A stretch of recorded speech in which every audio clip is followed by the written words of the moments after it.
모두의 채용 톡톡 구독, 좋아요, 알림 설정 부탁드려요. 취준생들이 어려워하는 우리나라 기업 직무 정보 알맞게 요리해 먹기 좋게 한 상 가득 차려드립니다. 분석 데스크 시간입니다. 오늘은 마이멘토의 류수환 소장님과 함께하겠습니다. 어서 오세요. 안녕하십니까? 네. 예. 쌤, 곧 크리스마스입니다. 혹시 그러네요. 크리스마스 계획 있으신가요? 놀아야죠. 뭐라고 놀까요? 네. 가족들이랑 놀아야 될까? 집에서 좀 보내실 계획이신가요? 예, 이번 크리스마스는 아마 그러지 않을까 싶습니다. 네. 예. 왠지 이제 코로나가 좀 끝나고 많은 사람들이 밖으로 나와 그렇죠. 있을 것 같은 느낌이 예, 들어서요. 집에 있는 게 한 수 위이실 수도 있을 것 같아요. 맞습니다. 네. 집이 최고입니다. 맞습니다.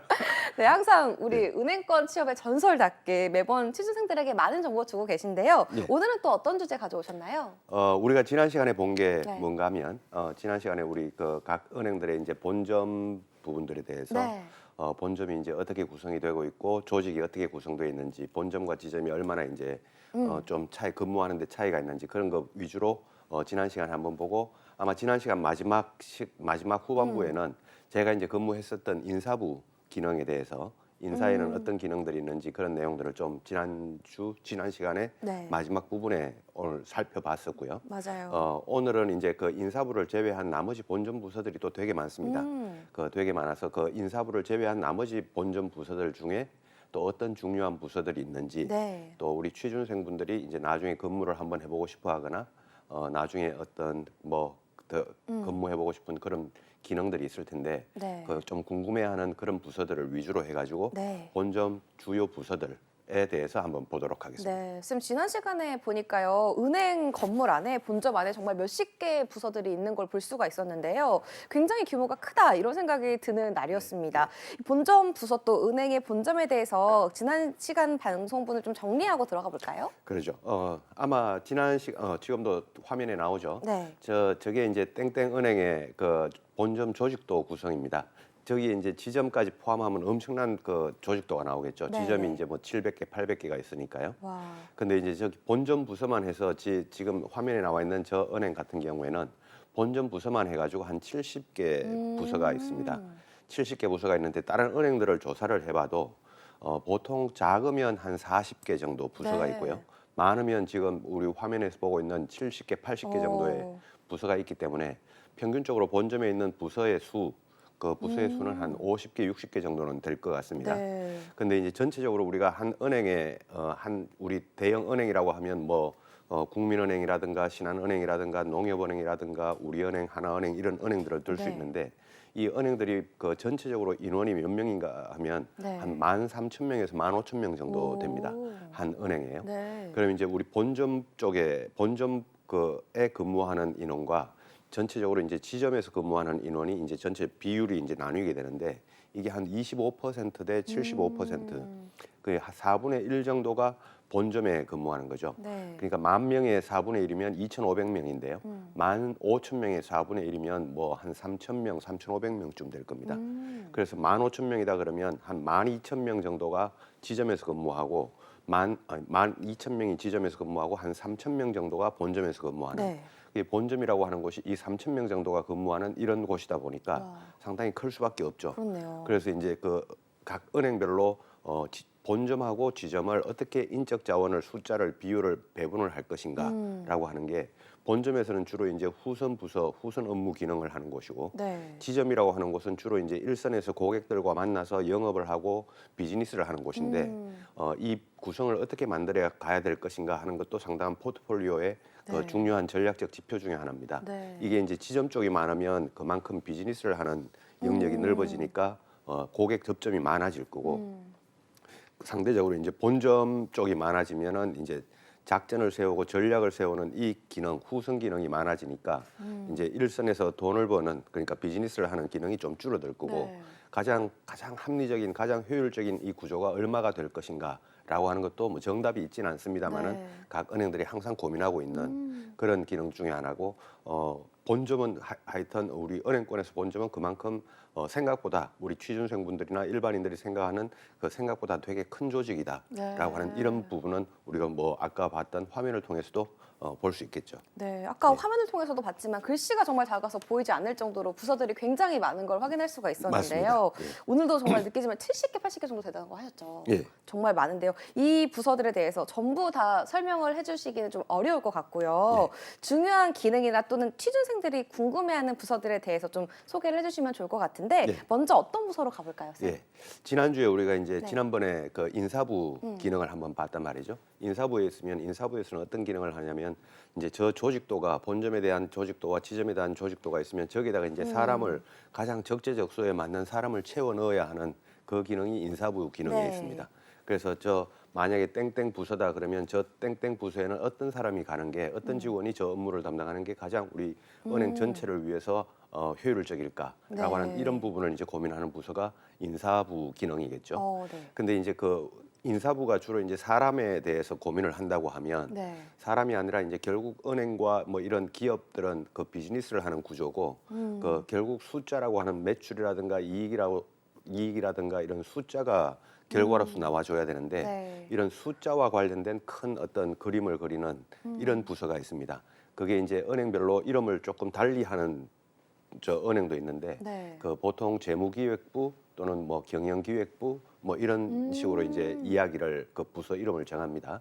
근데 이 재무기획부라고 하는 이 기능이 그 한 은행 전체적으로 13,000명, 15,000명이 근무하는 네. 이 은행 전체에 있어 가지고 전체적으로 우리 은행의 고객 수는 얼마일지, 네.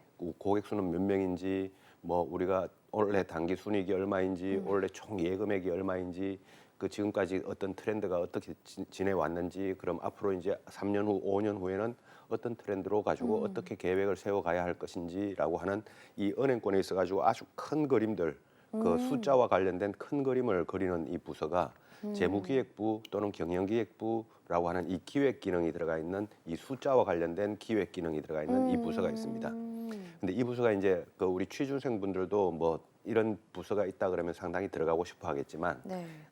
실제로 은행에 근무하고 계신 분들도 이 부서에서 한번 근무해 보고 싶은 로망을 가지고도 있고 그렇군요. 네. 이제 그 재무기획이라고 하는 숫자를 다루는 그 큰 부서와 그리고 이제 사람을 다루는 인사부라고 하는 이 양대 산맥이 결국 하나는 숫자, 하나는 사람이라고 하는 이 조직의 큰 구성을 만드는 큰 축이 되고 있는 네. 그런 부서가 있습니다. 그런 네. 부서를 이제 재무기획부 또는 뭐 경영기획부 이런 기능을 가지고 있는 그런 부서가 본점에 있습니다. 네, 쌤 말씀대로 이렇게 은행권에서 이 큰 그림을 그리는 거를 맡게 되는 이 숫자를 맡냐 또 사람을 예, 맡냐라는 건데 재무기획과 경영기획부가 그만큼 중요한 부서구나라는 느낌이 드는데요. 그렇죠. 이런 부서는 주로 어떤 분들이 가게 되는지 궁금하거든요. 예. 학벌이 조금 좋은 분들을 조금 배치를 하는 건지 아니면 좀 신입은 아무래도 이런 중요한 부서를 맡으면 좀 어려울 수 있으니까요. 경력직을 위주로 좀 보낸다던가 그런 게 좀 맞습니다. 있을까요? 맞습니다. 먼저 신입 같은 경우에는요. 신입은 은행에 이제 들어가면 먼저 일단 지점에서 어떤 비즈니스가 어떻게 이루어지는지 네. 그런 부분을 먼저 배우고 난 다음에 지점에서 이제 은행에서 이제 이루어지는 일선에서 이루어지고 있는 업무를 좀 배우고 난 다음에 그때 이제 본점으로 가서 경영기획, 재무기획을 할 수도 있고 인사 업무를 할 수도 있고 또 다른 뭐 상품 개발이라든가 다른 업무를 할 수도 있는데 네. 그러다 보니까 이제 갓 들어온 신입이 이 재무기획부에서 근무하는 거는 좀 사실상 네. 현실적으로 이해하는데 좀 어려움이 있을 겁니다. 그 신입 직원이 이제 이 업무를 이해하는데요. 그 받아들이기가 좀 어려움이 있어서 네. 이제 지점에서 근무하던 그 기존 직원들 네. 이 주로 이제 재무기획이라든가 아. 이런 쪽으로 이제 이동을 해서 네. 뭐 대리급 정도 이상부터 이제 근무하는 이런 부분이 좀 많은데 이 아까 우리 네. MC님께서 말씀해 주신 것처럼 학벌이 좀 좋으냐라고 하는 관점에서는 실제로 그런 은행도 있을 네. 겁니다. 그 학벌이 좀 좋은 그 분들이 주로 그 이 숫자와 큰 그림을 그리는 쪽으로 가는 그런 은행도 있을 수 있는데 네. 학벌이라기 하기보다는 아무래도 이제 개인의 역량이 중요하겠죠. 어. 그래서 개인의 역량이 좀 큰 그림을 그리고 기획을 하고 계획을 세우고 또 그것도 이제 계획을 세운다고 해서 무조건 무지개 같은 그 비현실적인 계획을 네. 세우는 게 아니라 그 상당히 현실적이고 실현 가능한 그런 계획을 세우고 그런 것들에 이제 자기 본인의 적성이나 본인의 역량에 맞는 네. 그런 분들이 이제 그 인사 부서에서 이제 그 초이스가 되어서 선택이 되어서 이제 그 지점에서 근무하다가 본점으로 이제 가서 근무하는 이런 형태의 근무가 많고 네. 신입이 갓 취업을 해가지고 이제 은행에 들어가자마자 재무기획부로 발령이 났다라고 네. 하는 거는 솔직히 어떤 전문성을 특별히 가지고 있지는 않는 이상 그런 부분은 좀 힘들다고 볼 수 있습니다. 그럼 쌤 말씀대로라면 경력자 위주로 조금 배치가 되기 때문에 예. 좀 신입 입장에서는 좀 꿈을 꾸지만 그 역량들을 조금 보여줄 수 있는 방향으로 해서 나중에 좀 꿈을 꿔보는 걸로 하는 게 좋을까요? 맞습니다. 한 5년 정도라고 네. 볼까요? 아. 이제 지점에서 근무를 하다가 보면 최하 한 3년 정도가 지나다 보면 네. 여러분들한테 우리 신입 직원들한테는 본점으로 한 번씩 이동할 수 있는 이 기회가 주어질 수 있습니다. 근데 그게 이제 본점으로 이동할 수 있는 기회가 주어질 때마다 네. 그 기회를 내가 잡을까 아니면 다음을 기다릴까라고 하는 이런 어떤 그 초이스의 선택의 순간이 올 수도 있는데요. 네. 그때 이제 본점의 어떤 부서로 내가 지원을 해서 어떤 업무를 한번 해볼 수 있을까라고 하는 본인의 적성과 네. 본인의 커리어 개발과 이런 것들을 고민을 해가지고 네. 가는데 본점에 이제 아까도 보셨지만 수도 없이 많은 70개가 그러니까요. 넘는 네. 이런 부서가 있지 않습니까? 그 중에 내 적성과 역량에 맞는 부서가 어떤 부서가 있을까라고 하는 이런 것도 지점에 있는 그 네. 상사분들과 상의도 해보고 네, 고민도 또 스스로도 해봐야겠네요. 고민을 해봐서 인사 업무가 뭐 관심이 있을까 아니면 상품 개발 쪽이 관심이 있을까 아니면 뭐 그냥 총무 업무가 관심이 있을까 뭐 이런 각자의 적성과 역량이 있거든요. 네. 이런 부분들을 본인 스스로 이제 결론 내기는 어렵고 네. 상사분들과 같이 논의를 하면서 그렇게 해서 이제 본점으로 한번 갈 수 있는 기회가 생기는데 그게 보통 3년에서 5년 정도는 지점에서 이제 먼저 근무를 하는 게 그게 우선일 것 같습니다. 이렇게 큰 그림을 그리는 중요한 부서 두 개를 소개해 주셨는데요. 다음은 또 어떤 부서로 가볼까요, 쌤? 예. 네. 그 다음에는 또 우리 취준생분들도 많이 알고 있는 부서입니다. 네. 그 은행은 가장 그 비즈니스가 대표적인 비즈니스가 예금하고 대출이라고 하는 그쵸. 이 비즈니스가 있죠. 네. 그래서 예금하고 대출이라고 하는 이 비즈니스에서 예를 들어 제가 한번 이야기를 들어보죠. 네. 만약에 은행 입장에서 예금은 만기가 이제 예금이 한 건 있고 그 예금 받은 걸 가지고 그대로 대출을 해줬는데 네. 예금은 만기가 1년이고 대출은 만기가 2년이다라고 네. 하면요. 그 제가 이제 예금을 100만 원을 받아 가지고 100만 원을 그대로 이제 고객한테 대출을 해줬단 말이죠. 네. 근데 예금은 만기가 1년입니다. 그럼 1년 있다가 예금이 이제 인출되어서 나갈 수도 있다는 그렇죠. 거죠. 만기가 네. 되면. 근데 이 100만 원을 가지고 대출을 해준 대출이 2년짜리 대출을 해준 겁니다. 어. 그러면은 이제 그 예금이 만기가 되어서 인출해 나가려고 할 때 네. 저는 실상 그 예금 인출을 해줄 수 있는 돈이 없지 않습니까? 그쵸. 대출이 이제 2년짜리가 나가 네. 있기 때문에 네. 이런 만기 관리라고 하는 게 있는데 이 만기 관리를 그 은행에서는 이제 그 채권이나 금융 쪽에서는 듀레이션이라고 하는 용어를 네. 씁니다. 그래서 예금의 만기가 얼마나 기냐, 대출의 만기가 평균적으로 얼마나 기냐, 이 만기가 아무래도 예금보다는 대출의 만기가 짧아야 됩니다. 네. 예금보다는 대출 만기가 짧아야 되는데 점점 각 지점들 전국에 있는 각 지점들 700개, 800개 있는 지점들에서 전부 다 대출은 길게 하고 예금은 짧게 받고 있다라고 하면 그게 어떤 은행 전사적인 차원에서 전행적인 차원에서 예금을 좀 더 길게 받으십시오라고 하는 이런 메시지도 보내줘야 되고 네. 이렇게 이제 은행 전체적인 자금의 리스크를 관리하는 부서가 있습니다. 이런 부서를 각 은행별로 이름을 어떻게 붙이고 있냐면 리스크 관리부라고 하는 네. 이런 그 이름을 붙이고 있는데 네. 이 부서도 상당히 이제 그 우리 취준생 분들도 많이 알고 있고 네. 그 예금과 대출의 예금이 얼마나 지금 늘어나고 있냐, 대출은 또 얼마나 늘어나고 있냐, 예금이 늘어나고 있는 것에 비해서 대출이 더 빠른 속도로 늘어나고 있다면 얼마나 위험해질 것인가. 네. 또 외부의 어떤 그 거시경제적인 금융시장의 환경적인 요인에 있어가지고 우리 대출들은 뭐 예를 들어 지금도 가장 많이 나오는 것 중에 하나가 PF 대출이라고 하는 그 위험성이 뉴스에 자주 나오는데 네. 우리 은행 그 당행은 우리가 PF 대출은 얼마나 지금 그 대출 잔액을 가지고 있는가, 타행 대비 얼마나 우리가 리스크가 더 높은 편인가 하는 은행 전체적인 금전적인 그 돈과 관련된 전체적인 이 리스크를 관리하고 있는 부서를 네. 리스크 관리부라고 하는데요. 네. 이 부서도 상당히 고급진 일을 하면서도 네. 그 중요한 일을 하는 그런 부서라고 할 수 있고 네. 뭐 오늘 제가 몇 가지 부서를 소개시켜드리겠지만 그 부서에 소개시켜지지 않는다고 해가지고 중요치 네. 않다라는 건 절대로 그런 거 아니죠. 아니니까 우리 취준생분들이 좀 더 궁금해하는 그런 부서들을 위주로 지금 소개를 하고 있습니다. 네, 쌤 얘기를 듣다 보니까 상당히 어려운 용어들이 나오면서 머리가 조금 아플라고 예. 했거든요. 시간 관계상 더 깊게 들어가진 못할 것 같고요, 쌤. 예. 지금 리스크 관리 부서에 대해서 말씀해 주셨는데요. 이 부서에는 좀 어떤 직원들이 근무를 하게 되는지 궁금합니다.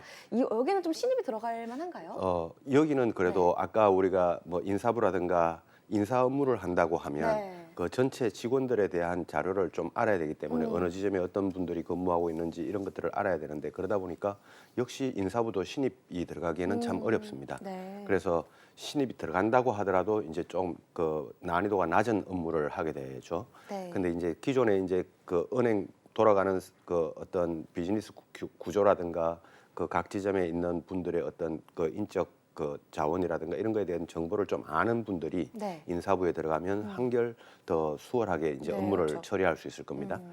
그런 어떤 차원에서 인사부도 이제 신입이 들어가기가 쉽지가 않고 아까 말씀드렸던 재무기획부도 이제 그런 경향이 있다면 상대적으로 거기보다는 리스크 관리부라고 하는 곳이 조금 더 신입이 들어가기가 쉬울 수가 있는데 네.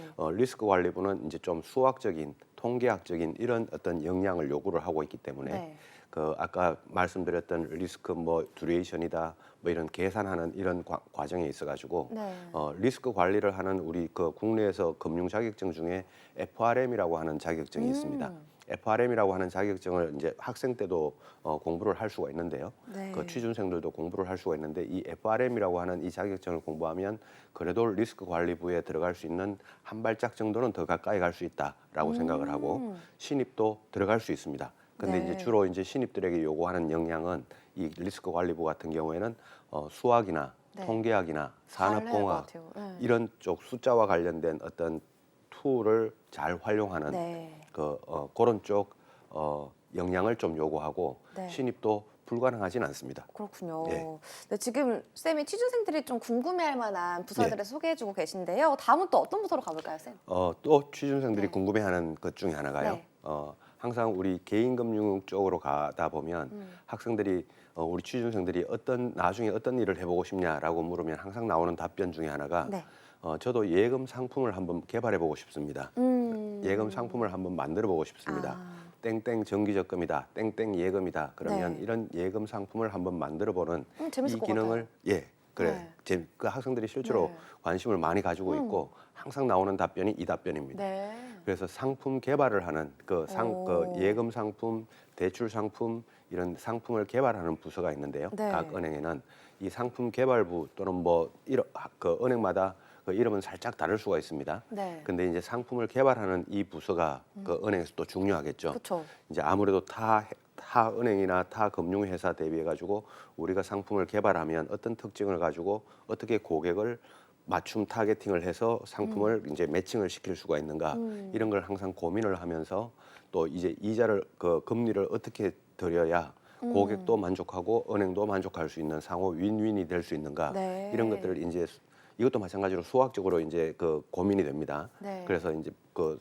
자격증 중에는 또 보험 계리사라고 하는 자격증이 있는데 이 보험 계리사가 주로 이제 그 리스크라든가 상품에 대한 그 장기적인 어떤 그 통계 분석 같은 이런 네. 수리적 분석을 많이 하는 그 자격증인데 이런 자격증을 가지고 계신 분들이 또 상품 개발 부서로 취업하기도 하고 그 상품 개발을 하는 쪽은 이제 지점에서 아무래도 상품을 판매해보고 네. 그 판매해보고 또 고객을 응대해보고 고객들이 어떤 상품에 대해서 더 호응을 가지는지 이런 것들을 좀 잘 알고 있는 분들이 또 상품 개발부로 가야 이제 또 그렇네요. 좋겠죠. 네. 그러다 보니까 상품 개발부도 상당히 중요한 부서이고 네. 각 은행의 경쟁력을 그 변별시키는 중요한 기능 중에 한 기능입니다. 네, 아무래도 이 상품을 개발하려면 은행 상품에 대해서 잘 알아야 하잖아요, 쌤. 네. 그렇다면 이 부서도 좀 신입은 잘 들어가기가 어렵겠네요. 그럴 수밖에 없죠. 네. 그럴 수밖에 없는데 아까도 말씀드렸던 것처럼 보험 계리사라든가 이런 자격증을 가지고 계시면 조금 전문성을 가지고 신입부터도 들어가는 경우도 있을 수는 있습니다. 그래요? 네. 그럼에도 불구하고 보험 계리사를 가지고 있더라도 네. 어떤 상품 개발과 관련된 자격증을 가지고 있더라도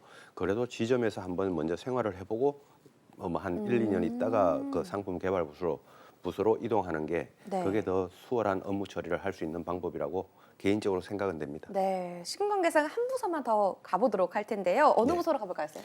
지금까지 네. 말씀드렸던 부서들이 다 중요한 부서인데요. 네. 한 부서 정도만 더 보면 네. 심사부라고 하는 부서가 있습니다. 심사부는 이제 우리가 지점에서 개인 대출도 하고 기업 대출도 하고 대출을 업무를 하지 않습니까? 네. 그 대출 업무를 하면 이게 이제 금액이 크냐 작냐에 따라 가지고 그 지점에 있는 가장 높으신 분인 지점장이 그 결재권을 가지고 지점장이 모든 것을 끝낼 수 있는 이런 금액도 있고 네. 그 지점장이 결제할 수 있는 그 금액을 초과하는 경우에는 본점으로 본부로 이제 승인이 심사가 올라갑니다. 그 결제가 이제 올라가면 본부에서는 심사부라고 하는 그 부서가 있어서 네. 개인 여신이 지점에서 이제 다 신청이 들어오는 그 개인 대출 건들에 대해서 네. 예를 들어서 갖추어질 서류들은 다 갖추어졌는지 자격은 다 갖추어졌는지 실제로 심사가 정확하게 지점에서 이루어졌는지 네. 그 예를 들어서 홍길동이라고 하는 그 분이 고객분이 뭐 광화문 지점에서 그 개인 대출 1,000만 원을 뭐 받고자 한다. 그러면 이분이에게 받아야 될 서류는 다 정확하게 받았는지 이분의 어떤 신용 등급이 어떤지 이런 것들을 이제 심사를 해서 승인을 해주는 그래서 네. 지점에서 이제 업무 처리를 할 수 있도록 승인을 해주는 이런 부서가 개인 여신 심사부라고 하는 게 있고 네. 이 개인 여신 심사부는 이제 개인 대출을 주로 이제 본점에서 심사를 하겠죠. 네. 이제 그 다음에 기업 여신 심사부라고 하는 곳이 있는데 이거는 지점에서 예를 들어 삼성전자다, 뭐 현대자동차다, 거기 대출이 뭐 1,000억이 나가야 된다, 뭐 3,000억이 나가야 된다라고 하면 이 큰 금액을 1,000억, 3,000억, 몇백억 되는 이 큰 금액을 우리 은행에서 대출을 해주는 데 있어 가지고 어떤 리스크가 있을지 과연 해줘도 괜찮은지 그 나중에 그 잠재력 상환할 수 있는 여력은 있는지 이런 것들을 이제 그 한 명이 심사를 하는 게 아니고 여러분이 이제 같이 모여서 심사를 하게 됩니다. 네. 그래서 이런 기업 여신 심사부, 개인 여신 심사부라고 하는 이 곳이 있는데 이곳들도 은행의 본연의 업무가 이제 예금하고 대출을 하는 이 업무이다 보니까 네. 그 이 업무도 우리 은행원의 입장에서는 상당히 중요한 기능이고 그쵸. 이 업무를 잘하냐 못하냐에 따라 가지고 나중에 부실 또는 금융 사고가 어떻게 일어나냐 안 일어나냐라고 하는 이런 그 어떤 가능성도 가지고 있기 때문에 네. 이 업무도 상당히 중요한 기능 중에 한 가지죠. 네, 아무래도 기업이나 이 개인의 대출을 심사하는 부분이다 보니까 특히 대출 업무에 대해서 많이 경험을 해봐야 될 것 같은데요. 맞습니다. 맞나요? 맞습니다. 지점에서 이제 개인 대출을 담당하건 기업 대출을 담당하건 지점에서 대출을 실제로 해보고 아마 제가 그 우리 방송을 통해 가지고 RM이라고 하는 기능도 한번 소개를 네. 시켜드렸을 텐데요. 그 이제 나중에 방송을 한번 찾아보시면 지점에서 근무하시는 기업금융 같은 경우에는 RM이라고 하는 분이 있는데 이 RM을 해 보셨던 분들이 기업 여신 심사부에 가서 심사 업무를 많이 담당을 하게 됩니다. 네, 오늘은 이렇게 은행 본점에서 이 중요한 기능을 맡고 있는 부서 또 취준생들이 궁금해하는 부서에 대해서 알아보는 시간 가져봤습니다. 지금까지 마이멘토의 류수환 소장님과 함께했습니다. 고맙습니다. 고맙습니다.